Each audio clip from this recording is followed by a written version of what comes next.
If you're a Jamaican living overseas, or you're a Jamaican who have relatives overseas that visits Jamaica, we all need to come together, join forces, and hold the Jamaican government and authorities responsible for the safety and well-being of returning residents and visiting members of the diaspora. Over there in Manig, St. Ann, a 43-year-old gentleman from New York, taxi operator. You know how hard it is for a man run taxi in New York and build a house in Jamaica? Visiting Jamaica, not even 6 hours after his arrival, he was robbed and killed in his own home in Jamaica. Now, returning residents and visiting members of the diaspora are left to defend themselves in a system manipulated by criminals. The government have nothing in place to protect average residents, the vulnerable, the kids, returning residents, visiting diaspora members. Nothing in place to protect them.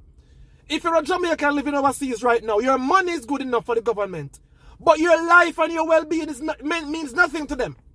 Try applying for a gun license in Jamaica if you live in America. Not care how much house you own. Them put you through hell to protect your own life and safety and family. And amidst all of that, they do not have the resources in place to protect you. So tell me now, what do you expect members of the diaspora to do? Returning residents to do? So basically, you're forcing people to get into gangbanging. They must start by gun and have people around them to protect them and defend them because the security forces can't do it. And you're not affording them licensed firearm permits so they can go ahead and be able to protect themselves. Imagine if this gentleman had stopped at the police station or a FLA office on his way home from the airport and pick up his licensed firearm.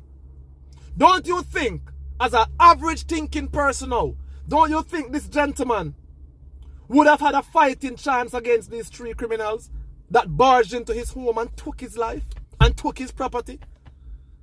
And then the Jamaican authorities have all sorts of nonsense rules and regulations and explanations for the dumb reasons why people overseas are being denied licensed firearms. But yet, everyday criminals get more guns.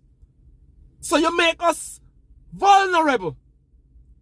Law-abiding citizens of Jamaica, law-abiding Jamaican citizens living in the diaspora overseas are vulnerable, helpless at the hands of our